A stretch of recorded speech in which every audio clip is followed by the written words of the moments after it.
buenos días. Son las 6 de la mañana de este jueves 30 de junio de 2016. Esta es la hora de la verdad y estos son temas y asuntos que trataremos en la grata compañía de ustedes durante las próximas horas. Santos está ahora agarrado con las FARC, porque como el único argumento que tiene para convencer a los colombianos que voten por el sí es que si votan por el no, las FARC irían a la guerra.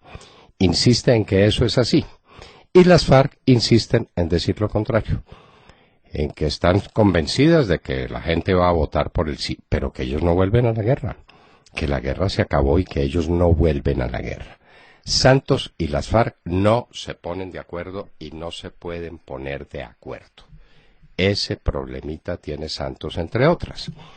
Y pasan los días y no llegan los famosos mapas que está haciendo el general Flores sobre las zonas de ubicación o de normalización o de concentración o de cualquier cosa que se llamen, porque no llegan.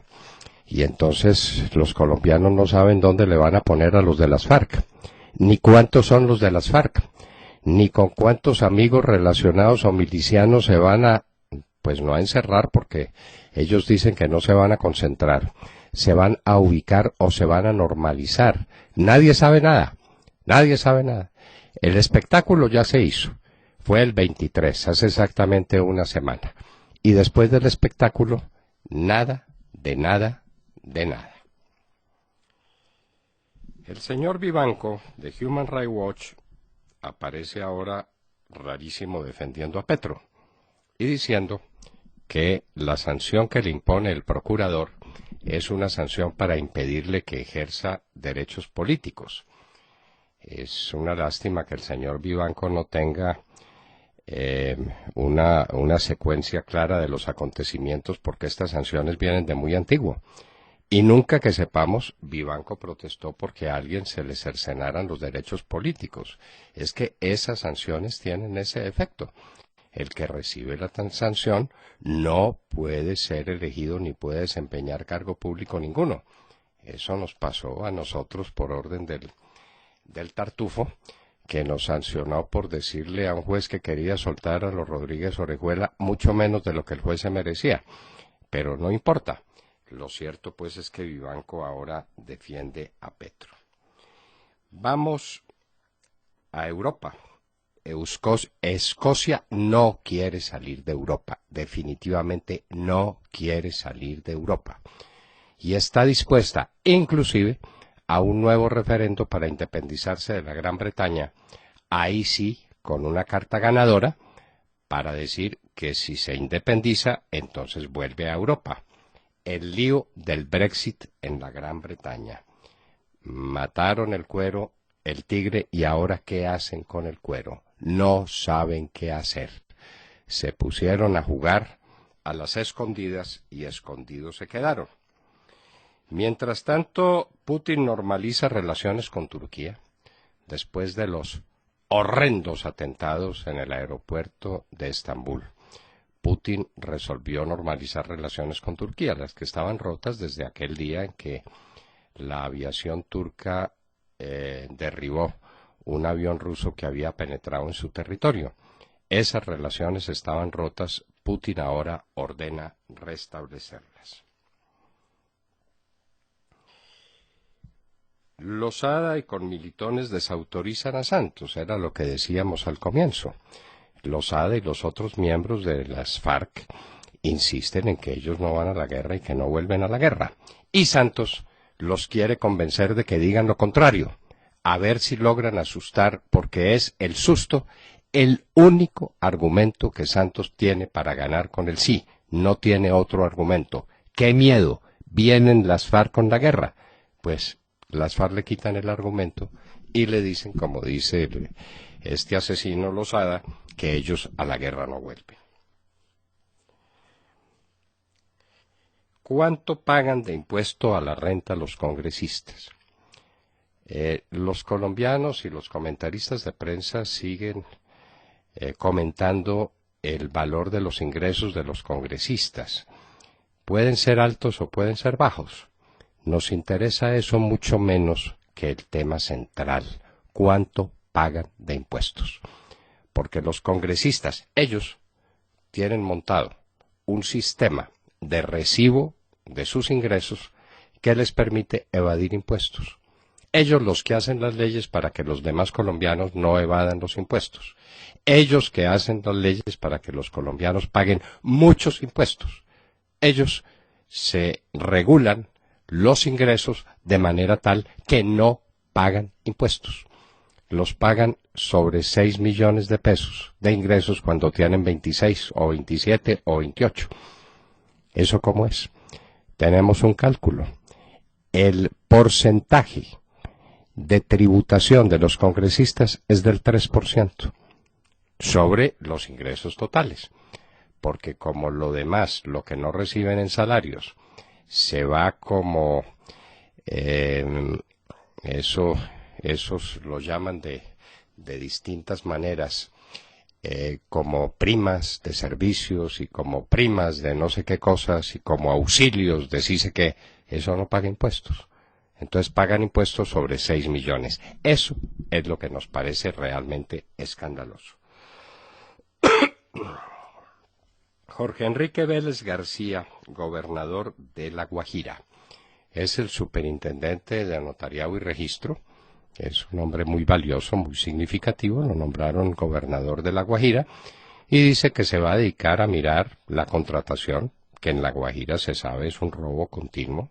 Pues, pero es que estamos en la mermelada, y eso se lo dicen a los guajiros, a los gobernantes guajiros. Yo no quiero ofender a la gente de La Guajira, ni más faltaba, pero los gobernantes guajiros inveteradamente se han dedicado a robarse al fisco. Jorge Enrique Vélez se dedicará a mirar eso y a mirar el tema del agua y de los niños, la situación de los niños que se mueren literalmente de hambre en La Guajira. Mañana viernes, 1 de julio, Ecopetrol asume producción de Campos Rubiales que es de 135.000, algunos dicen que de 140.000 barriles. Es la producción más importante del país, la asume Ecopetrol. Esos campos estaban prácticamente abandonados, tenían muy poca significación porque producen un petróleo pesado que no sabíamos manejar. Vinieron los venezolanos, le enseñaron a Ecopetrol, le enseñaron a los ingenieros colombianos cómo se maneja el crudo pesado. El precio del petróleo daba para eso y de ahí Campos Rubiales se volvió en la joya de la corona de Ecopetrol, que mañana asume la producción de ese campo. Dice John Brennan, director de la CIA, que el ISIS estaría usando el terrorismo para tapar las derrotas que está recibiendo en Siria e Irak. No sabemos si esa manera de tapar las cosas, algunos la llaman en Argentina la tapadera, sea o no sea tal. Lo que sí sabemos es que están apelando a un sistemita bastante trágico para tapar sus derrotas en Irak y en Siria. Si es verdad lo que dice Brennan, no sabemos. Obama hace advertencia a Venezuela sobre el referendo revocatorio y sobre la anulación de la Asamblea. Es tal vez la primera vez que Obama se refiere al gobierno de Venezuela diciendo que respete los derechos del pueblo venezolano, que están ejerciendo un derecho constitucional, que la Constitución de Venezuela prevé el revocatorio, la revocación del mandato del presidente de la República, lo que no prevé la Constitución colombiana, dicho sea el paso, y que eso hay que respetarla, y que hay que cuidadito con lo que se están inventando, un sistema para que el Tribunal Supremo de Venezuela anule la Asamblea Nacional, la elección de la Asamblea Nacional, y para que Venezuela se quede sin Asamblea Nacional y se quede solamente con el Tribunal Supremo, que es de Maduro, y con los amigos de Maduro, en cuyo número se cuenta en primer lugar Juan Manuel Santos. Dice la caja negra que se rescató del avión de Egyptair que hubo humo en el avión antes de que el avión se cayera. Eso fortalece la tesis del atentado terrorista. El humo se habría producido por alguna bomba que explotara en el avión, hubo humo y después el avión cayó al vacío y cayó al mar. El gobernador encargado de Río de Janeiro, en el Brasil por supuesto, y en vísperas de los Juegos Olímpicos, dice que no hay presupuesto para seguridad y que no hay presupuesto para transporte. El transporte tiene que ser el de las delegaciones que están yendo y viniendo desde los sitios en los que se encuentran alojados hasta los sitios de competencia, y que no hay con qué. ¿Cómo le parece, pues?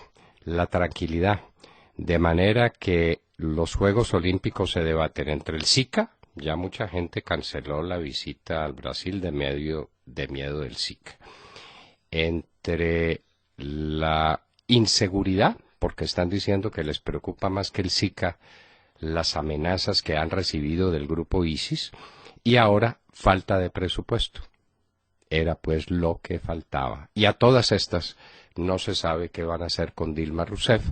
Parece que han convenido que las votaciones para definir si definitivamente se va o si regresa a la presidencia se harán después de los Juegos Olímpicos, que van a ser, según todo parece indicar, un soberbio desastre. En California, Estados Unidos, se evacúan a mucha gente en las vecindades de Sacramento, una ciudad muy antigua y muy significativa de California, porque se están acercando incendios forestales producidos por las altísimas temperaturas que se están viviendo y por los fuertes vientos que las propagan. La sentencia sobre segundos ocupantes en Colombia. Tenemos que mirarla y examinar de cerca ese tema, porque la Corte Constitucional acaba de dictar una sentencia defendiendo a los segundos ocupantes que de buena fe han comprado un predio y les resulta después que ese predio antes había sido víctima de un despojo o de un desalojo y que entonces los segundos ocupantes perderían la tierra. La Corte Constitucional dice que no, pero eso para los ocupantes que estén en condiciones de vulnerabilidad, ¿eso qué es? Quiere decir que la buena fe cubre a los vulnerables, a los que están en condiciones de vulnerabilidad, es decir, a los más pobres, pero no cubre a los que no son más pobres. La buena fe pues se fija en eso. Tenemos que ver la sentencia de la Corte, porque si es así, rompe el principio de igualdad de los colombianos ante la ley y quebranta el principio de la buena fe, para declararla solamente en favor de los más pobres y no en favor de los menos pobres, lo que sería un absurdo jurídico intolerable.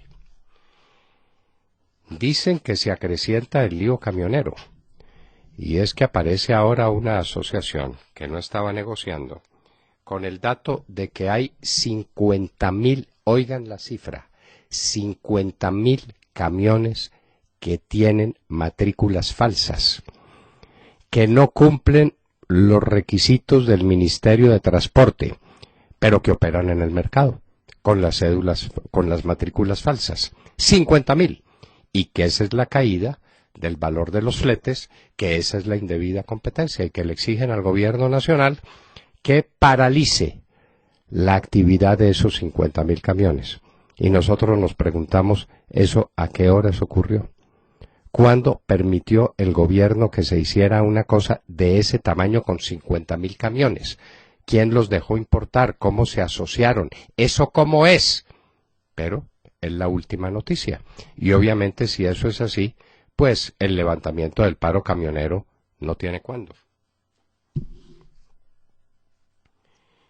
Y hoy en la historia recordaremos, y muy cerca de la muerte de Moctezuma, que murió precisamente en las vecindades de este acontecimiento, la noche triste que casi da al traste con la conquista de México por Hernán Cortés.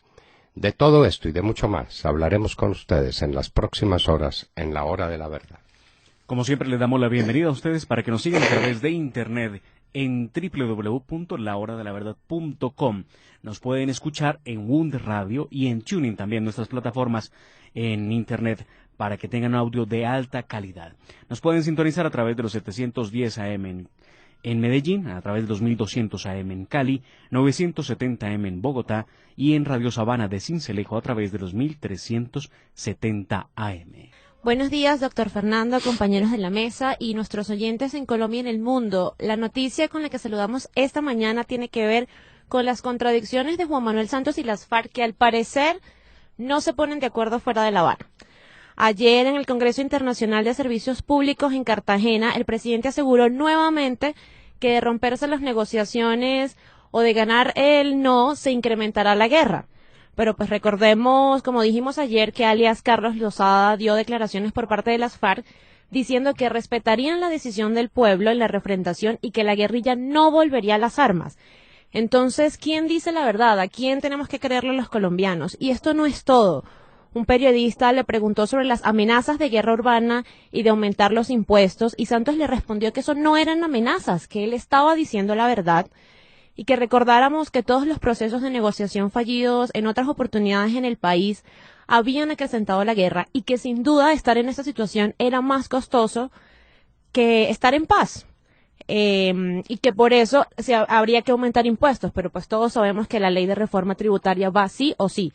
Entonces, ¿por qué tanto engaño? Además, el presidente expresó que está muy seguro de que sí él ganará el plebiscito y afirmó que no han pensado en un plan B. Y ahí es cuando yo me pregunto, si tiene información de que las FARC va a regresar a las ciudades, si él no gana, entonces ¿cómo no tiene un plan B?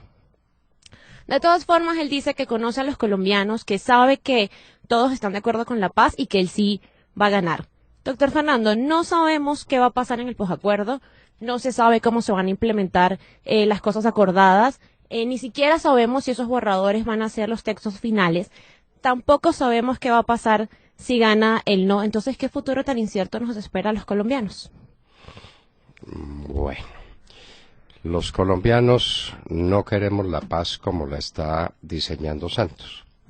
Paz con impunidad, paz con armas, paz con narcotráfico, paz con delincuencia en los campos. Eso que no es una paz, paz con explotación y misericordia de los ríos para convertirlos en lodazales. Eso no lo quieren los colombianos, y no lo aceptan los colombianos. Paz con los guerrilleros en el Congreso por el hecho de ser guerrilleros, de ninguna manera lo quieren los colombianos. Paz con fraccionamiento del país, de ningún modo. Entonces, Santos sabe que no tiene buenas cartas para jugar, porque el famoso plebiscito no le va a funcionar. Entonces acude al miedo y dice, es que si no se aprueba el plebiscito, las FARC vienen a las ciudades a hacer la guerra. Y las FARC replican, ¿quién dijo? Nosotros no volvemos a la guerra. Nosotros sabemos que vamos a ganar con el plebiscito. Pero si los colombianos no aceptan el plebiscito, nosotros no volvemos a la guerra. La guerrilla no vuelve a tomar las armas. Entonces no se ponen de acuerdo. No hay a quien creerle. Usted tiene toda la razón. No hay a quien creerle. Pues es que en un debate de verdades y mentiras entre Santos y las FARC, pues uno tira la moneda al aire y se queda arriba. No vuelve a caer. Gracias por invitarnos a sus hogares y a sus vehículos. Hoy es junio 30 del año 16, jueves, son las 6:23 de la mañana. En su visita a Medellín, el Procurador General de la Nación, Alejandro Ordóñez, manifestó su preocupación por la desmovilización de las FARC, que se dará una vez se firme el acuerdo final de paz. El problema no son las zonas en sí mismas, porque se entiende que deben existir. El problema es que las FARC no se van a desmovilizar integralmente como lo han dicho. Más de la mitad de la estructura militar de las FARC no se van a desmovilizar, que son las milicias bolivarianas, indicó el enhiesto y vertical procurador Ordóñez, quien agregó que esas milicias bolivarianas no aparecen en el compromiso de desmovilizarse y el gobierno se lo tiene que explicar al país. Finalmente señaló que en las milicias de las FARC hay entre 5 y 7 mil integrantes. También manifestó, de nada vale el desarme si a las FARC se les permite conservar la riqueza ilícita con la cual se pueden rearmar en cualquier momento y atacar nuevamente a la población civil y a la fuerza pública. Y remató, la ONU, que vigilará el proceso de dejación de armas, no tiene la autonomía para ejecutar las acciones que considera necesarias para asegurar que el desarme de las FARC sea total. Doctor Londoño, entonces, ¿quién podrá asegurar esto? Pues nadie. ¿Quién? William, eso viene de la mano con una preguntita que estamos haciendo desde el primer día. ¿Cuántos van a ser los guerrilleros desmovilizados? ¿Y de qué frentes? ¿Y dónde se van a ubicar o a normalizar o a lo que usted quiera? Póngale pues a eso el adjetivo que le dé la gana, o que le dé la gana a Sergio Jaramillo. ¿Cuántos son? ¿Y dónde van a estar? Y entonces así sabremos cuántos se desmovilizan y cuántos no. Ahí vamos a saber, ahí vamos a medir. Los campesinos allá de Caldas decimos medirle el revuelto. ¿Le midieron el revuelto a alguien? ¿En Neira dicen eso o no? Pues claro, lo dicen en Aguacatal, Alaska, el río, Palermo, y en la Cristalina. Muy bien, le midieron. Ahí se les mide el revuelto. ¿Cuántos se van a desmovilizar? ¿Cuántos son? ¿Y cuántos van para cada una de esas famosas zonas de reubicación o de cualquier cosa que usted las llame? Entonces, ahí sabremos si el procurador tiene razón o no tiene razón. ¿Cuántos se quedan por dentro y cuántos se quedan por fuera? Ay, ay, ay. Porque yo le hago una pregunta más dramática. Señor. ¿Van a abandonar el negocio del narcotráfico? Ay. ¿Lo van a abandonar? No estamos ni tibios. Ah, bueno, muy bien. ¿Y entonces quiénes se quedan manejando el negocio? Pues cambian de escarapela. Ah, bueno, muy bien. Y listo. Bueno, entonces ¿esto cómo va a ser? Es que una cosa peor pergeñada, peor organizada, peor dispuesta, no puede haber, no es dable. Entonces se han dedicado durante 4 años o 5, esto viene desde el 2002, 4 años, 2012, a echar paja y hablar de una nueva Colombia y hablar de cosas y no ponen los pies en el suelo. El Procurador General de la Nación tiene toda la razón. ¿Dónde están las milicias bolivarianas? Exacto. ¿Cuándo se van a desmovilizar? ¿Cuáles armas van a entregar? Que ese es el otro tema. ¿Cuántos se desmovilizan y con cuántas armas? Yo quiero ver, porque se sabe que han adquirido y que tienen misiles tierra-aire. ¿Los van a entregar? Ay, jamás. ¿Van a entregar las ametralladoras pesadas que tienen? Ay, ¿Van a entregar nunca. el armamento que han adquirido y que es un armamento muy poderoso? ¿Lo van a entregar? Nos van a llenar de escopetas de Fisto. Muy bien. Entonces, ¿cuál es el inventario que se va a hacer sobre guerrilleros y sobre armas? ¿Y dónde están las zonas de ubicación? A ver, el general Flores, ¿por qué no termina los mapas? Ay. ¿Ah? Ya que terminó la traición, por lo menos termine los mapas y muestre los mapas. El nuevo Agustín Codazzi. Para que personas, el nuevo Agustín Codazzi, que hablemos exactamente, clarito, porque es que así para es. que personas tan enteradas como Salud Hernández puedan dar una opinión y podamos saber esto de qué tamaño es. Es que hablan de Cumaribo y Cumaribo tiene 65.000 kilómetros cuadrados. ¿Cómo le dijo parece? usted ayer? Más grande que Antioquia. Más grande que Antioquia. Entonces, ¿esto qué es, por Dios? Ah, bueno, muy bien. Esto es Caquetania, lo que quería Tirovigo, lo que nos contó el general Bedoya. Bueno, Por Dios. Entonces aquí pues no hay nada de nada. Aquí no hay nada de nada, aquí no hay nada serio por ninguna parte. Y el Procurador General de la Nación pone los puntos sobre las Por sillas. eso lo quieren sacar. Pues claro que sí. Por eso lo quieren sacar. Por eso las FARC le dicen a Juanpa, hombre, cállenos ese tipo, o por lo menos que hable, pero no como procurador. Entonces Juanpa le dice a los del Consejo de Estado, bueno, ¿qué hubo? Callen a Ordóñez. No apoyo, Consejo... es que no apoyo, Timochenko, he logrado y no he podido. Bueno, muy bien. De manera pues que el procurador pone otra vez los puntos sobre las íes y se pregunta cuántos se desmovilizan y cuántos quedan por fuera. Díganle esa verdad al país, díganla. Lo estamos esperando. Desde el primer momento dijimos, ¿cuántos son los desmovilizados? Denos el inventario de bandidos que llegan a esas zonas. ¿Y el inventario de las armas que tienen? Ah, no, ni lo uno ni lo otro. No hablan de inventario. Oye, a mí yo no había hablado, yo había pensado en eso. No hablan de inventario de armas, ni hablan de inventario de bandidos. De bandidos. Claro, no se hace ni lo uno ni lo otro. Ah. Entonces el procurador se pregunta y dice, ¿será que las llamadas milicias bolivarianas, esas no se desmovilizan? ¿Y entonces de qué paz estamos hablando? Muy bien.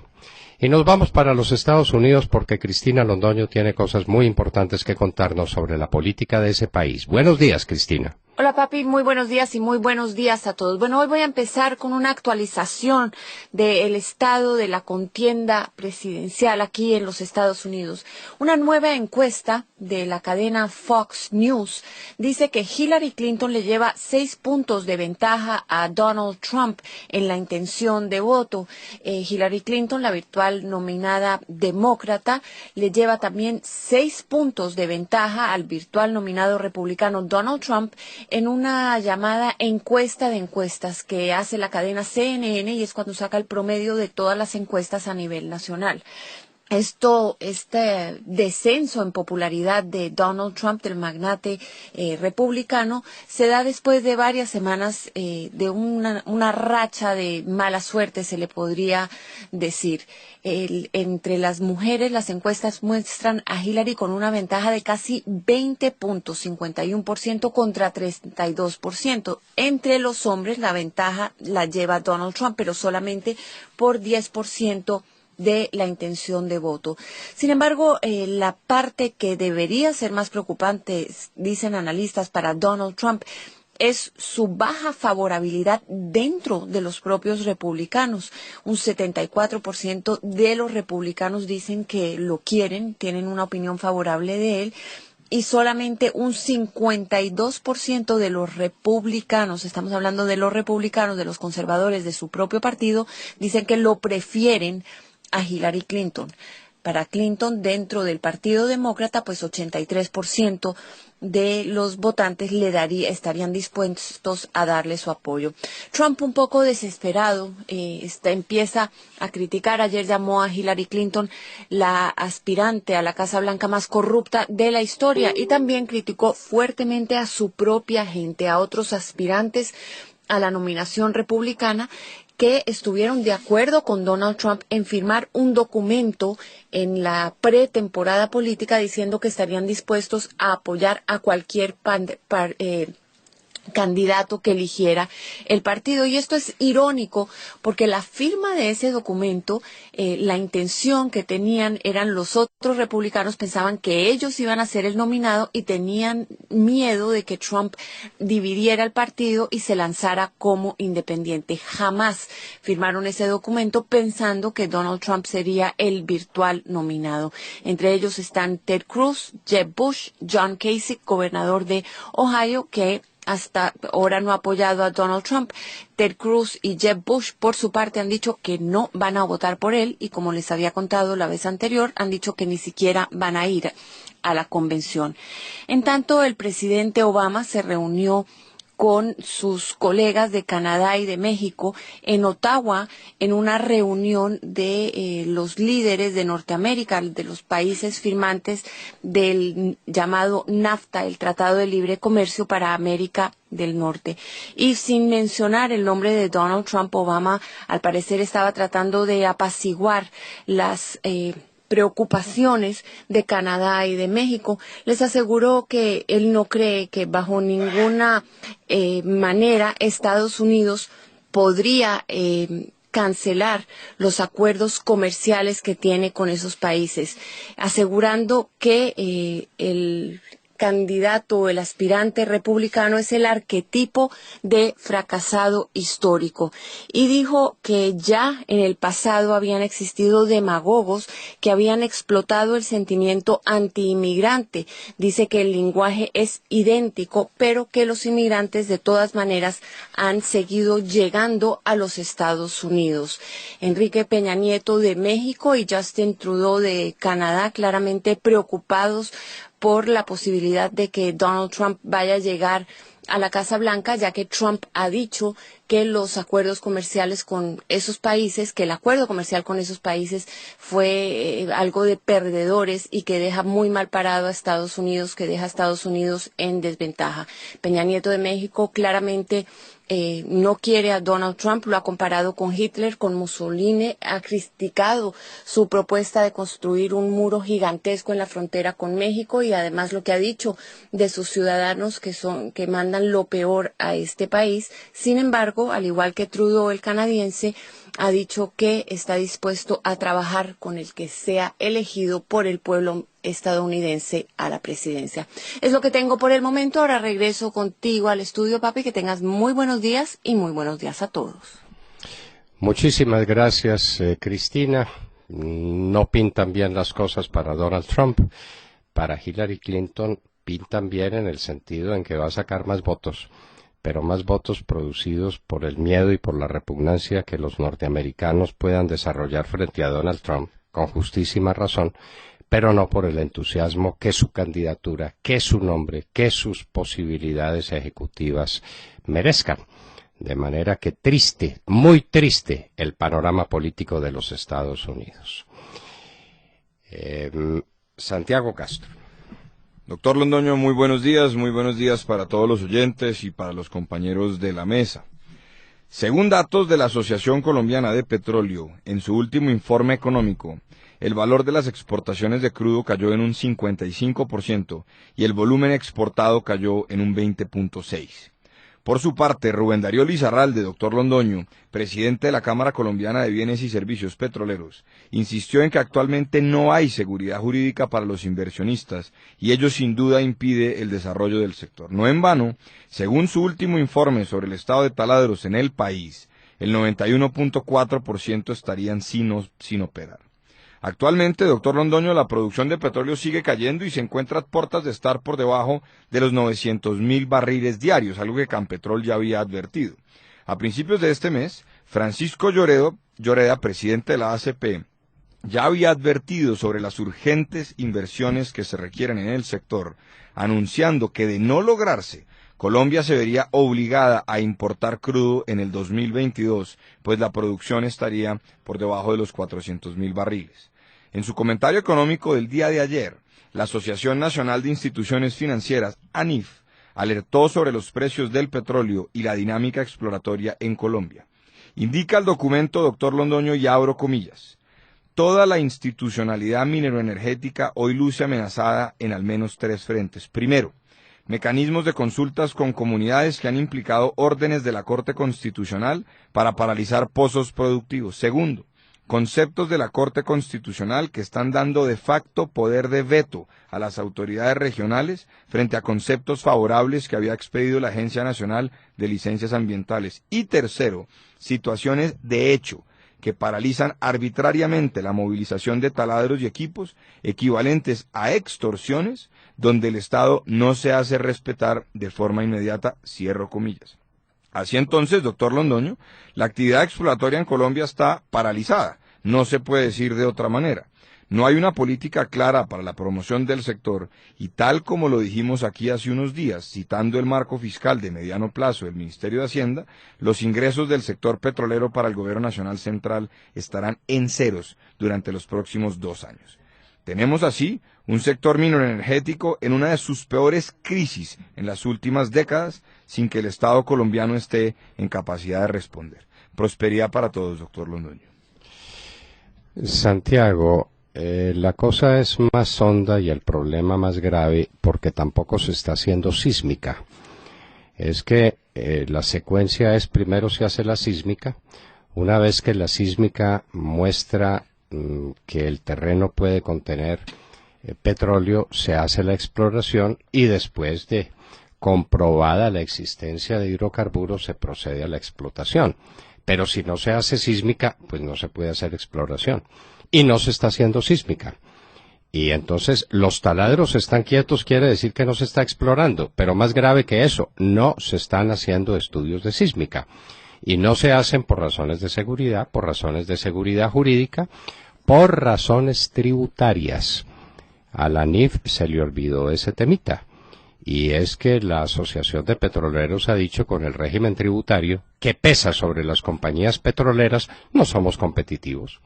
Y entonces los inversionistas que están trabajando con no mucho entusiasmo en el mundo se van para otros lugares donde, inclusive de América Latina, donde les sea más benévolo el sistema tributario. Doctor Londoño, una aclaración ahí. El comentario económico de la ANIF en una parte final insiste, aunque no lo cité en la noticia, que las elevadas tarifas tributarias efectivas del 65% que enfrentan las grandes empresas, pues tienen un impacto evidentemente negativo en el desarrollo del sector. Sí lo anunció. Sí lo anunció, perfecto. Entonces son esos 3 puntos que usted mencionó, más el tema tributario. Sí, no hay exploración, no hay sísmica, no hay exploración, no hay industria petrolera, y vamos a importar. Pero es que antes de importar, dejamos de exportar. Y dejar de exportar es gravar la ya muy frágil balanza cambiaria, balanza comercial y balanza cambiaria que tiene el país. Y de eso estamos a portas. Estamos muy cerca de una posición en que no podamos exportar porque no estamos produciendo lo suficiente. Y el gobierno no responde, doctor Londoño. No, pero ¿qué va a responder si no hay gobierno, por Dios? Fíjese usted que Rubén Darío Lizarralde volvió a salir ayer a decir, Dios, las reservas petroleras están en crisis, nos quedan 5 años, ¿qué vamos a hacer? Y Francisco José Lloreda lo dice una y otra vez, pero como no hay gobierno, y como el presidente Santos está dedicado a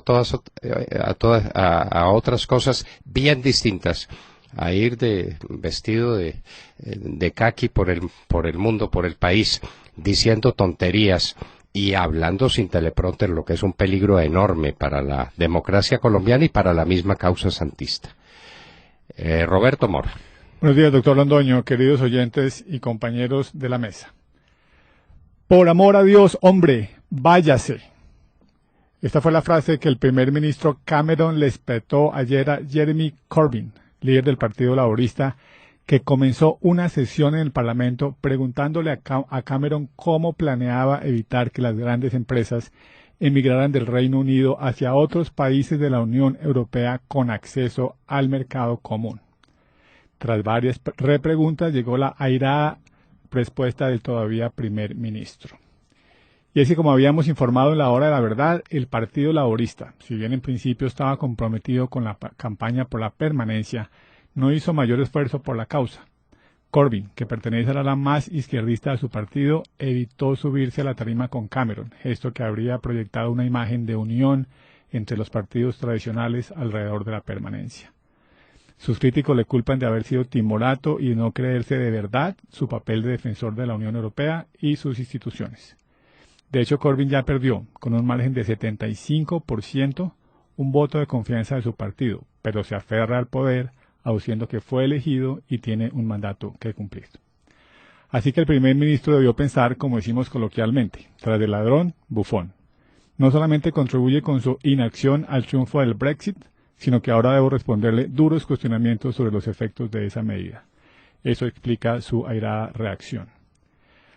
Por los lados del Partido Conservador, ayer comenzó la carrera por suceder a Cameron, y hay una noticia de última hora, doctor Londoño. El exalcalde de Londres y defensor de la salida de la Unión, Boris Johnson, que partía como favorito, renunció a su candidatura hace unas horas. Como hablamos esta mañana, parece que algunos de los líderes del Partido Conservador no quieren presidir el desmembramiento del Reino Unido. En todo caso, entre los candidatos se cuentan la ministra del Interior, Theresa May, que apoyó la permanencia, pero considerada una figura de consenso entre partidarios y detractores del Brexit. El ministro de Trabajo, Stephen Crabb, y el ex titular de Defensa, Liam Fox, son otros de los candidatos. Y a última hora se nominó el ministro de Justicia, Michael Gove, este sí firme partidario del Brexit. el que resulte elegido por su partido debería completar un periodo de 4 años. Pero con los dos partidos en crisis se está discutiendo la posibilidad de anticipar las elecciones generales en el otoño, lo cual, por cierto, dilataría aún más la activación del artículo 50 del Tratado de Lisboa. Pero al respecto, hace unas horas la candidata Theresa May descartó esta posibilidad si es ella quien resulta elegida como primer ministro. Para finalizar, doctor Londoño, es muy triste que además de los partidos ultranacionalistas, hay otros actores internacionales celebrando el Brexit, de acuerdo con información del diario The Independent. Me refiero a los despiadados y fanáticos terroristas del Estado Islámico, quienes saludaron el resultado del referendo, que calificaron como una amenaza a la unidad de los cruzados europeos. Hágame el favor. Hágame el favor. Situación dramática en la Gran Bretaña, y uno se pregunta a estas alturas si los que eran partidarios de la salida de la Gran Bretaña del mercado común europeo y de la Unión Europea habían pensado en este ciclón que ha armado la determinación del pueblo británico, jugando a la democracia, de salirse de la Unión Europea. Es lo que uno se pregunta. Y en un minuto estaremos con Paola Holguín, senadora del Centro Democrático, Generación del 14. 6 de la mañana, 45